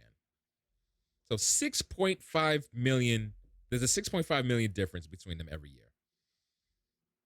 Yeah, some things That's kind of in crazy. life are quality over quantity, and some things Quality are quantity over quality. Simple as In that. this, yeah, sometimes in this instance, it's wanna kind of know- both. You want to know what else is quantity over quality? What? These terrible Final Fantasy remasters that are coming out recently. That are coming out in the future. I'm sorry. Bruh, trash. That Bro, I is- didn't even know it cost 75 bills. Don't That trash already. is quantity over quality if I ever saw. Yeah. Wow. I did not know it was $75 either. Yeah, that is And- crazy. So I mean, so it's not. I don't know. It's okay. So Okay. the only reason I think it's crazy is because I feel like it's double the price that it should cost, Okay. and you're getting 6 games. Mm-hmm. You get 6 games, and you get 2 songs, and you get a wallpaper. I believe that's it. You might get one more thing, but I know you get some music. You get 6 games, Mm-hmm. and you get a wallpaper. Now, if you cut it down, you're paying about $10 a game, and then you got the 2 tracks and the wallpaper, which will add up to, we'll say, the other $15, right? Mm-hmm. It kind of makes sense for it to be $75. My thing is, I don't think that those games should be worth any more than $5 a game. Not a single cent over $5. Me either. Not a single cent over $5. And $5 is kind of a stretch, bro, because these games came out in the 90s. The Bro. 90s. Like some games, some of the like I'm sorry.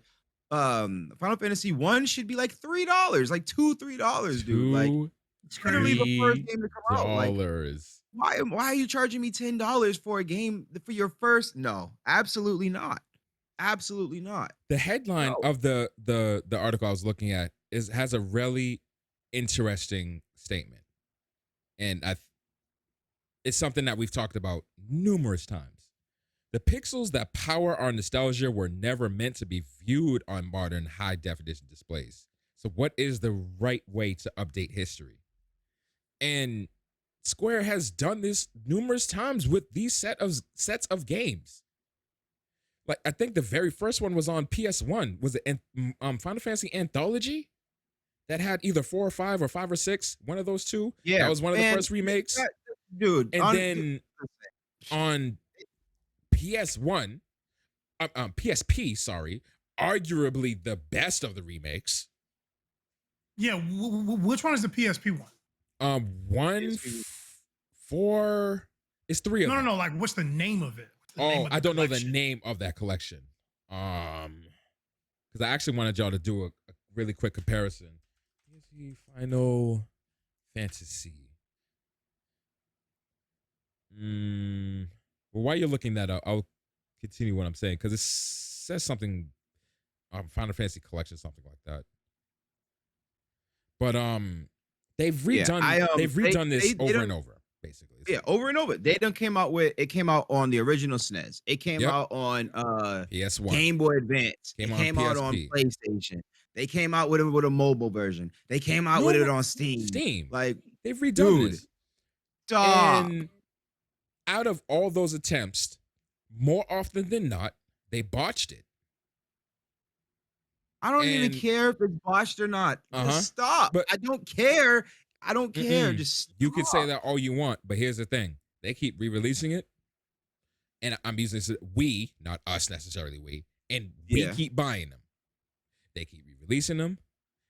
We keep buying them. They're not going to stop as long as they could get money from something. They're not going to stop.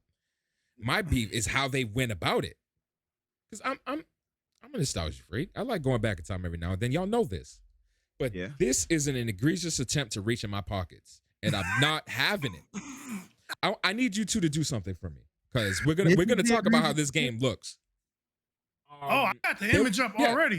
Garbage. I'm glad you picked that up, because I actually really needed this. It's a for those that are listening. It's a comparison image between for Final Fantasy 1. So they have Final Fantasy 1 for GBA, Dawn of Souls. They have Final Fantasy 1 for PSP, and then they have the Final Fantasy 1 Pixel Remaster. Yep. Can you throw it up on the screen? While we talk? I can. Honestly, I can do that. One is the PSP version. The PSP version looks phenomenal. The PSP version looks wild. Yeah, the PSP version looks. Huh? And that's Final Fantasy 1? That is Final all those images is Final Fantasy 1. Yep. No, because I've been looking for the cost this whole time. Oh, okay. Final Fantasy 1 PSP version. All you had to do all you had to do was just port that over and be done. Port it over, be done. That is the best rendition that you have made for a remaster of the old games. Yeah, it looks good. That one looks good. I was like, oh, this looks good. It looks on the PSP. Good. Yeah. Yeah, it looks amazing. And the Pixel Remaster looks worse than the original GBA one or whatever. It looks worse. Yeah. And GBA, it's funny you mentioned that, because GBA, that is where I beat Final Fantasy 1 and 2. Me too. and what's crazy, you know what's sick? What was kind of crazy to me is that well, I guess it's not crazy because people have their own things, but a lot of people have been complaining more so about the font. Oh, I can't stand the font either. Yeah. It's bad. So I'm trying to throw it up here, and all right, let's see. The way the whole game looks. So this is, sorry for the rather small image, but let me see if I can do something about that. This is the I'm sorry, this is the GBA one. This is the one that I'm most familiar with, right? Looks good. This is the one I'm most familiar, because I didn't play the PSP one. I only played the GBA one. This is the PSP remaster. Like, look at that. Like, we was commenting on this. Like, you can see the lightning around him. It's like there's little flickers of it.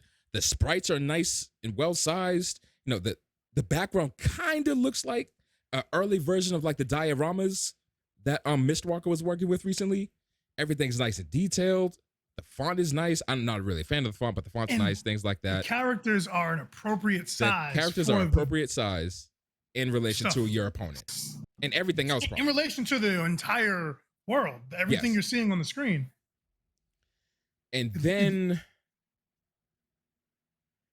there's this. This is the Pixel Remaster. So bad. It is so absolutely. Like, where do we start? First of all, and I took issue with this until I figured out the origin of it. So as you see, the boss is facing you, like you, the player. That is an accurate rendition of the actual FF1 where he was facing you instead of the characters. Fine. That was back then. We're in the modern age now. Fam, the ops are facing one another. Let's change that. And as Nuji Boy in our chat said, why are they so small? Bruh, everything on this screen is small. Look, and they just also said, what is this boss's name? I can't read it because of how small it is. It's the Unleash boss for those that are looking at it. Yeah. But I'm wondering what happened. Bro, it looks so bad. The colors look bad. The colors look washed out. You mentioned this yesterday. The sprites look washed out. The sprites look bad. There's actually a sprite comparison. I'm gonna see if I can find. Actually, this is the image right here. So this is the very first image of FF1. He is facing you. So yeah, they just cookie cut that essentially. Yeah, they just. Yeah. But they didn't do that in the PSP version, right? The PSP version looking heat. It's right. They're facing each other. What was the call to have this made? Like, what? Why did who said, yo, we need to have a Pixel remaster version? Because why? I don't even know why you would. Why? What is who called for this? When I saw this get announced, I literally tuned out. I was like, miss me with all of this. I do not care about any of this. And I it's just don't care. When I heard it, I was excited. Oh no, you know I wasn't excited. I'm like, word, I'm gonna finally get to see these again. Hold on, let me I was like, this up. oh, so they're finally gonna make Final Fantasy 5 and 6 look better, because the Final Fantasy 5 and 6 remasters were terrible. I am of 100. Listen, I will die on the hill.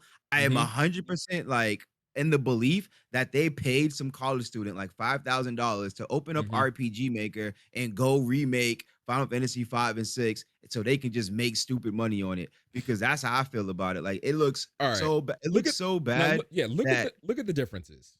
I put the differences between the FF5 sprites and FF6 sprites. It looks so ridiculously bad.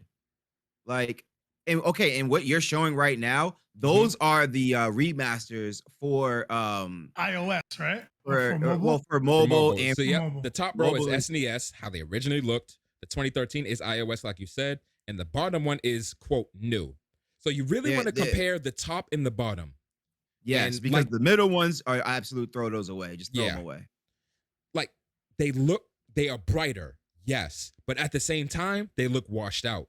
They look like you can't see the lines. There's less can't see the lines anymore. Yes. They just look like they look more washed out. They're not as defined. And like it's like they went with a lighter palette. Bro, I don't even care, bro. Like, I just, none of this matters to me, like, at all, bro. Get it. These games, they came out, they're wonderful games, they're magical games, blah, blah. We can just go play them. Like, why do we need this? What is the point of this? What is the point of this?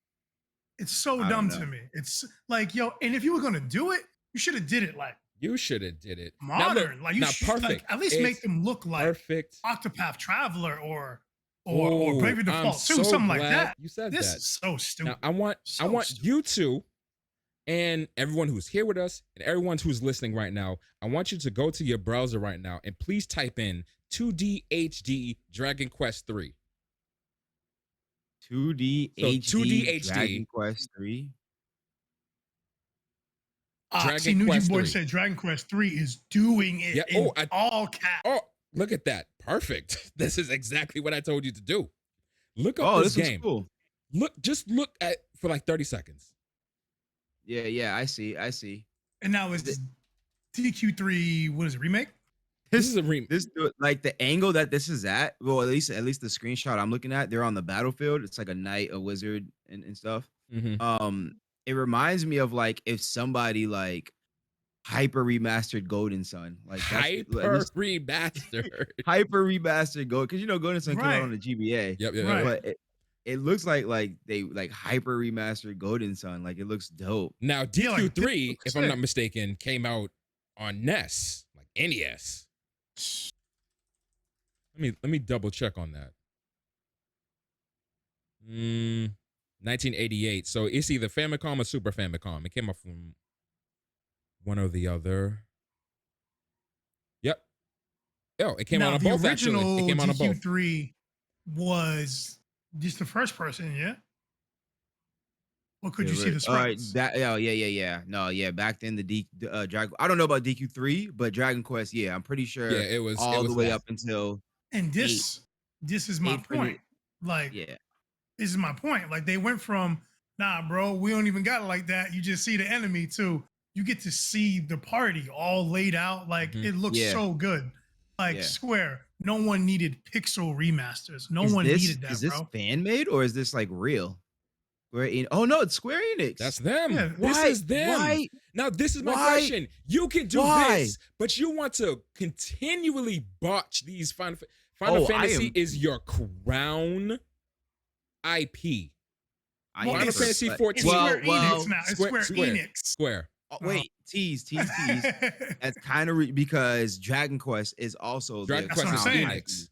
That's what I'm saying. Yeah. It's Square Enix, so it's one company. You can't keep separating them like that. These are their two flagships. You can't keep. This is one of your two flagship IPs. You keep screwing up one and doing good with the other. Like, this game is going to get rave reviews. I'm calling it right now. And then they're going to come back to the Pixel Remaster and be like, what the hell is this? you could have gave 1 through, if you really want to keep releasing 1 through 6 like this, do something real with it. A pixel remaster, any one of us could have took these sprites in the MS Paint, changed the palette a little bit, and put it back out for sale. Any one of us that are listening right now could have did that. They're literally still pixels. Just stop making these, bro. If you're gonna do a remake, remaster. Yeah, that's what I'm saying. You can't remaster pixels. They're still pixels. I know. All you can do is be like, oh, this color is CC0011. All right, let's make it CC0012 and be done. They didn't even do that. They did. They redid the colors, but the colors on the original, in my opinion, look so much better. They're better, these new ones look like washed out, brighter. I don't know. They're not even like shaded properly. Like, I just feel like this is and now Nuji boy, that's fair. Different business, different divisions. That's fair. Blow up the division. You're not doing it right anymore, bro. I ain't even trying to hear that. They're all under the same umbrella. The people at the top, the leadership of your company should have nixed this. Leadership's in blood. Nah, bro, this is trash. Like, yo, pixel remaster. It's trash. Get out my office. Don't come back. You have leadership in things for a reason, but maybe they had the meetings where they bring the people in and ask them if they would play it or if they wouldn't, and they seek interest. I forget what those meetings are called off the top of my head, but they probably had those meetings to gauge interest, and people were like, oh, an old Final Fantasy pixel, what's so annoying? Run it. They got excited the same way Reese got excited. Those nostalgia kids will eat it up. The term that what you talk about literally did this through my head. I didn't have time to catch it. I know what focus group. Is it focus groups? Something, it might be something like that. Yeah, it's something like. No. Focus groups are external to the company. It's bumming me out. But you know what I'm talking about. I know what you're talking about. Yes. But yeah, the nostalgia. Where they like kind of hide behind the wall to see, and they listen to the responses and things. Yeah, and that is focus groups. That is focus groups. Yeah, yes. Whoever decided that this was a good idea just missed me, bro. I want my Final Fantasy 1 through 10 to get a proper remake like 7. If you ain't doing that, just leave it. It's a masterpiece. Just leave it. Just leave it. It's beautiful already. People love them. Talk about these games all the time because we love them. Just stop touching them. I'm saying this one last time. The pixels that power our nostalgia were never meant to be viewed on modern high definition displays. Meaning, you don't need to remake the original. So here's my thing. Here's the only thing that I would say. The only thing that I would say about that is, for the nostalgia heads out there, the people that don't want to ROM and emulator it, make it. Oh wait, no, it's already out. I was gonna say port it, but it's already on Steam. I mean, well, it's not on console. Port it to consoles. Port it though. Just port it at the very least. Right. Porting, it doesn't take a lot. Just give them the game. A lot. That's what I mean. Yeah, like, don't touch it. Stop touching it. Yeah, exactly. Just port it over. Touching it. Just all you have to do is port it. That's it. That's it. To the very least. Like, if you're gonna do all of this, X all of that. Don't do all of that. Import it. X all of that.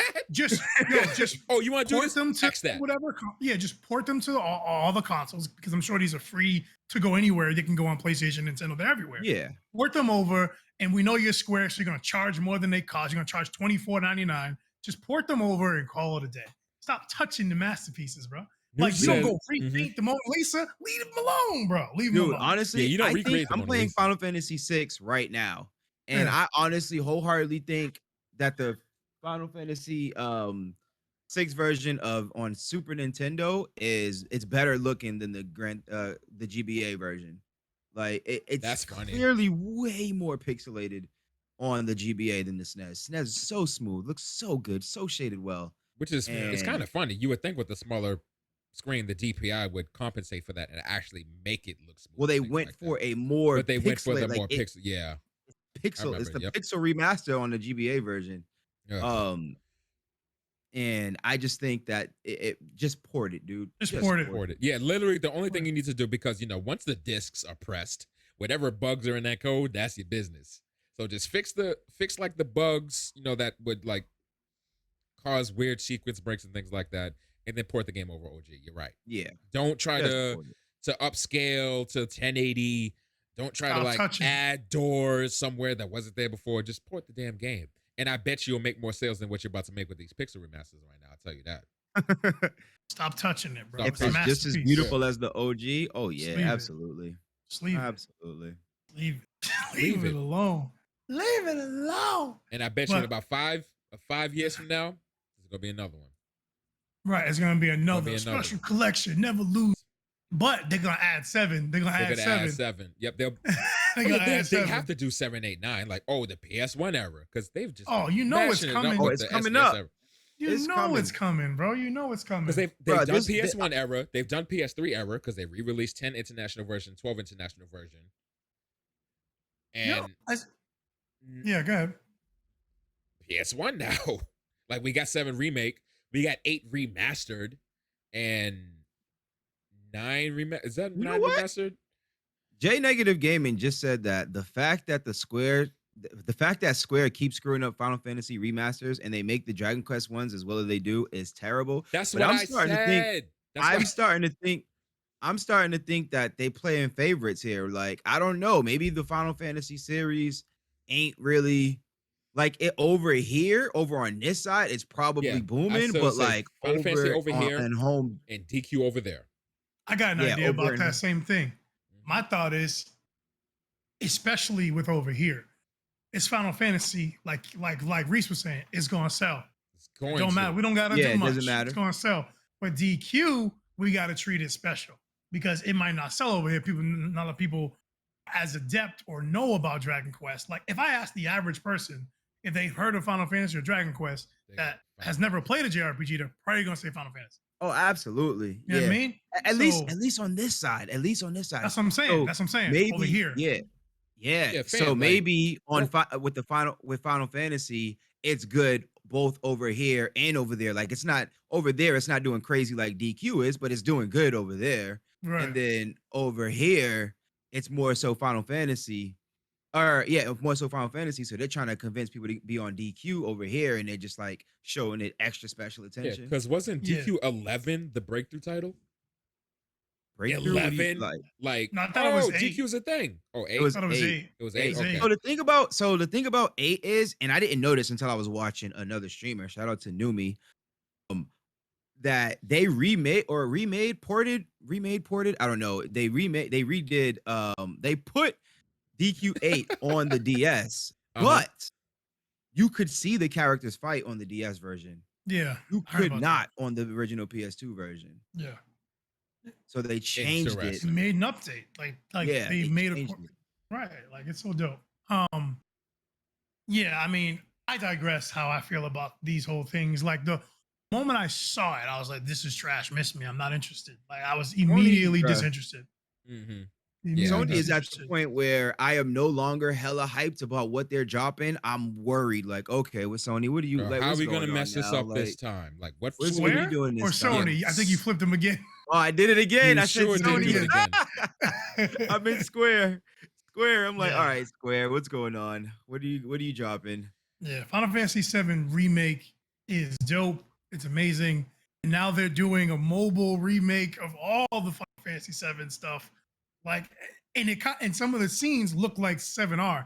It's like, they're just cash cowing it. It's crazy, man. There's no other way to put it. The cash cowing it. That's so sad, because this is something I'd be like, oh, word, this is my opportunity, and this could be a lot of people's opportunities, their foray into the series. And it looks like this, bro. Because I haven't really played 3, 4, and 5 like that. Play 10. Just play 10. Just play 10. Play 10. Just play 10. 10 is S tier. 10 is S tier. Like 10, it's like a hybrid. I feel like it'll get the hardcore JRPG fans, and also if you just like to play Call of Duty. I'm not 100% with you on this statement, Key, but I am very highly with you. Just not 100% yet, but 10 probably maybe could have been their last good Final Fantasy. But you like to say, I do. That's why I said I don't 100% agree with him. But he didn't say 10 was their last good Final Fantasy. He said Lost Odyssey. Lost Odyssey. Well, yeah. Well, I mean, which is technically saying that 10 is their last good Final. But I think 10 is their, because Lost Odyssey isn't actually Final Fantasy. Final Fantasy 10 is. But in my opinion, it was made by Sakaguchi, and with music by by Nobuo. So Nobuo. or So Uematsu. So yeah, it's basically Final Fantasy. It's great You value. know what I'm Final saying? Fantasy. Like it's got a lot of Final Fantasy in it, but yeah, Lost Odyssey is a phenomenal S tier RPG, and that's the real Final Fantasy 12 to me. Wow. I And actually like 12. Yeah, I like 12 yeah, a lot. yeah, I'm not a fan of 12, but that's the real 12 to me. And with I don't know, Final Fantasy 10 was just their last really good one, And a, in my and a opinion. comment from our chat really quick from Nuji Boy. Fantasian is the last good Final Fantasy. I actually have that game, and I actually really do need to. Fantasian is the first Ooh. amazing mobile Final Fantasy that they made. That's what happened. Oh yeah, I wish I could find like my 12 data is gone. That's why I've never played it again. It's gone. It was on my PS2. You want my It's 12 gone data? forever. Oh, you But had OG data. yeah, Okay. yeah. And like, and it's one of PS2. the ones that I love and I want to beat it. And I want to beat it. I I got literally got to 40 the hours end. over. I got Lit- over I 40 love hours in this. 12. I like 12 a lot. Yeah. I got over 40 hours in the Switch version. I'm at the end of the Yeah. game. I'm about to beat it really soon. All right, now I got to pick it up before you beat it because you're not going to get to that for like another couple months. Nope. I ain't playing it for a little bit. Grandia. Grandia? Okay, I see you. Yeah. But yeah, Final Fantasy Pixel remasters not getting purchased. And also it's a damn shame what they did to that series, man. Leave them let them rest in nostalgia as they have been. And like B said, if you are gonna bring it up again, give it the FF7R treatment. Give it the love. That's it. Give it some Like, proper love. These games deserve that type of attention. That's it. I'll just say that. I am in agreement with that. It's a damn shame. That's it. But man, that was a lot. Wow. Yip yapping. We didn't even get to EA Live Play. We got EA Live Oh, Play. we missed. We we can just get that quick. We can't do that. Yeah, we can run through that really quick. Go ahead. And we can tell them about what's coming out as well, really quick. Yeah, sure. So what's coming out? Wait, what's coming out? Talk about Trails? I don't know. Yeah, should I just do that real quick? Go on. Yes, the Trail series, because I actually looked a lot into this. I did not know that there were that many Trails games. Oh, there's a lot of Trails. It's on that. It's on that manner. It's on that. Yeah, so really quick, yeah, because we're running out of time. Just really quick, I want to let all the Trails fans know that some Trails games that had been released are on the other side, or now coming to this side of the pond. We're getting Trails from Zero, Trails to Azure, Trails into the Reverie, and Nayuta Boundless Trails. And let me see, Trails of Zero is coming to. They're all coming to PS4, Switch, and PC. Trails of Zero is the only, or Trails from Zero, I'm sorry, is the only one coming in 2022, while all the others will be coming in 2023. Jeez. So if you are a Trails fan, look forward to some new Trails games coming out. I'm interested in playing the first one because it looks like an RPG Maker VX game. But other than that, I don't know. I got to see how the first one goes. Yeah, 2023, I'm going to be busy because that's a projected year that the Perfect Dark remake comes out. So if y'all playing Trails again, I'm going to live vicariously through y'all. Oh, man. Listen, Nuji Boy. So Nuji Boy said, and it's not anime. It is 1000% anime. And I have a rant about that. Listen, we can talk about that next week because I can get into it. A rant about that. I can get in. We can talk about that next week. I can get into it. Yeah. I didn't even know anything about the series, and now they're coming. Like, that's dope that people here get to experience them. I've never heard of them till this past week. Like, what is that? Yeah. But yeah. EA Play Live real quick. So their actual event, like the EA Play Live event, is on the 22nd. But they are doing a series of events to lead up to it. So Thursday, July 8th at 1 p.m. EST, the future of first-person shooters. And they're going to have a panel there for that. Thursday, July 13th at 1 p.m. EST, EA's loves independent studios. Come on, Sony, get with it. Monday, July 19th, 7 p.est. Madden NFL 22 All Access. That's talking about how they're changing Madden and how the fans are involved and all this new stuff for Madden, which is amazing. Tuesday, July 20th, 1 p.m. EST, more EA Sports. It's going to highlight other things that they're doing with Codemasters and FIFA. And then, of course, Thursday, July 22nd. Big event. EA Play Live is their main show. It's going to be a 40-minute long or maybe an hour and some change long. And it's all the high-profile releases and new stuff for Apex Legends and the Dead Space rumors. So we shall see. And that stream will be hosted by WWE superstar and G4 host Xavier Woods.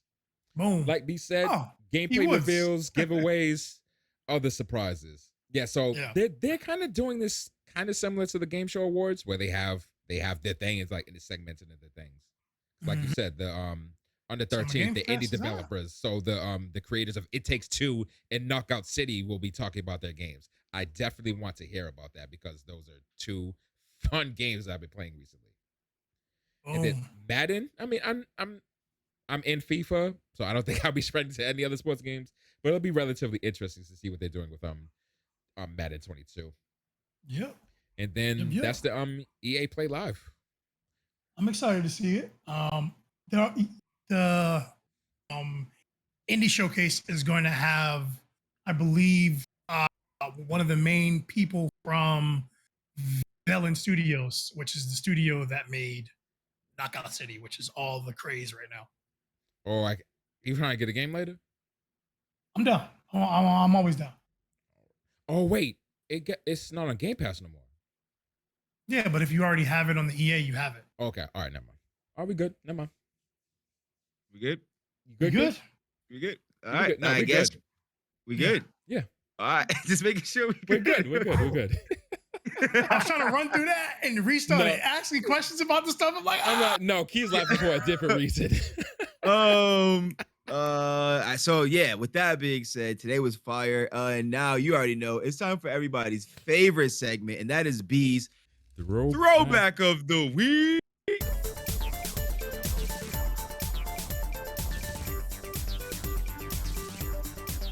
Ooh. Yo, my man was like, but okay. You didn't. It wasn't heard though. That's what's important. Oh, that's so sweet. I was like, hold on, he's focused right now. Let me hit him with the. Oh, my man was like, but I'm like, all right. So we are hard pressed for time. So I'm so glad I picked this game because this game doesn't need a lot of talking about. Almost everyone has touched this game or seen this game or spent time with this game. I can almost guarantee, not everyone, but a lot of people. Intelligent Cube. That's a wonderful game. That is actually on my list, but it's not this week. God damn it. This week, it was developed by Rockstar North, published by Rockstar Games. I mean, it came on the PS2, October 26, 2004. Grand Theft Auto San Andreas. Do we need to say anything else? Number 2s, a number 3, let me get a number 4, 3 number 6s, a large fry. Yo, number 2. You ever get called a liability and hate the game character? Yo, man's called me a liability, and I had an attitude with him for the rest of the game, fam. Yo, and then Tenpenny. Grove. You already know I stay yelling for Grove Street all day. You were doing that just yesterday, actually. Grove Street, you got to do it for Grove Officer Street. Tenpenny was like one of the very first cases of me hating a video game character. Bro, it's tough, man. Ooh, boy. Yeah, Grand Theft Auto. I did 3 last year somewhere, and I was like, I got to do this game. San Andreas just expanded on 3 in Vice City and just went crazy. They pushed the PS2 to its max, to its limits. Absolutely. And this game has since been released. It was released on PS2. It's on Windows, Xbox. It's on OS X, iOS, Android, Windows Phone, Fire OS, Xbox 360, and PS3. This game is monumental. Almost in as many places as Grand Theft Auto 5. That's all I got to say. This game was monumental. Fire. Yeah, San Andreas. Flame. I actually haven't beat that game, and I need. They even teased the 2-player stuff in this game. Remember, you would pick up those little icons. You can play 2 players for those little mini games inside the game. Understand? Crazy. No, it was You don't understand how much I hated when we went from that.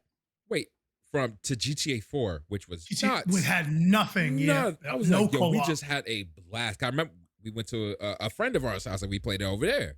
It was because I never knew it. I was always too busy playing it by myself. So he was like, yo, pick up the controller. I'd be like, what do you mean? This is Grand Theft Auto. No, pick up the controller. And we both split What screen. do you mean? This is Grand Theft Auto. But you know what we're playing right now? Like since when? I'm like, yo, pick up the stick. We trying to learn you something. And it was an experience. And not to take it away from Grand Theft Auto 4, because it's a good game in itself. But man, you should a little local multiplayer wouldn't have hurt, Right. At that time, the PS3, we get it. A little local would have been okay. It was, I mean, hey, they gave us the Warriors, man, and that was all. That's another reason why we were so upset. Yeah. Like, we got Warriors, everything's co-op, teamwork, boom, boom, boom. Just answer me this. Can't do it in Grand Theft. Why did you make a console that could support 7 controllers, and you only sports make games? Sports games. Yeah, I was gonna say aside from sports games, man. Listen, I ain't played one game where 7 controllers on this game at the same time. Sports, that's it. Sports, if you don't play sports games, yeah, that's it. Like it's crazy. Like the WWE games were probably the closest we've ever gotten to that. Yeah, and usually when they ask developers be like, it's like every time you add a player, there's so much code. Like they get because it seems like one of those things that they want to do, but they're like, it's too dangerous. It's too dangerous. Yeah, I guess when you're that close, I guess. I pose a question. I might have an answer. Let's just ask everybody and we'll see what happens.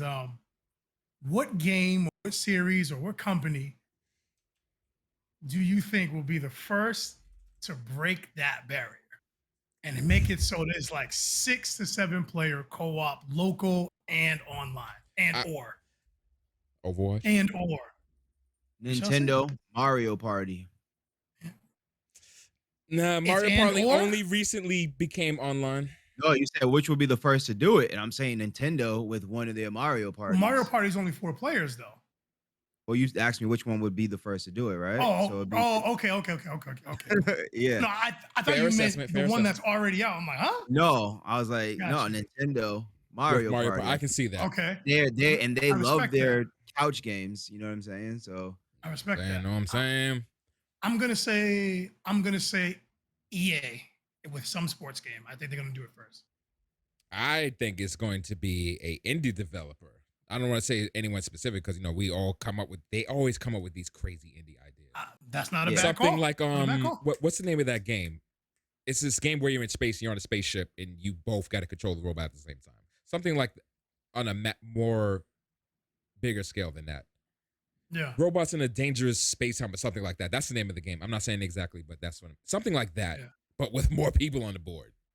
Yeah, like Call of Duty kind of has that because you can play split screen online, but I just mean like a full experience, like I can play with 3 people in my house and 4 people online, perfectly seamless. I'm very curious to see when we get there. I mean, these consoles are way more powerful than they've ever been, so I don't want to say you don't have a reason to not do it, but at least think about it. That's all I'm asking. At least think about it. I mean, better to have than have not, I guess. I don't know. Yeah, we shall see. That's all I ask because I know y'all listening. So yeah. We got spies. We got spies on it. Take us on because we're gonna digress again, and I love it. You cast too. You heard it. You heard it first. That being said, this has been another episode of Trigger Talk TV. Trigger Talk TV. Trigger Talk TV.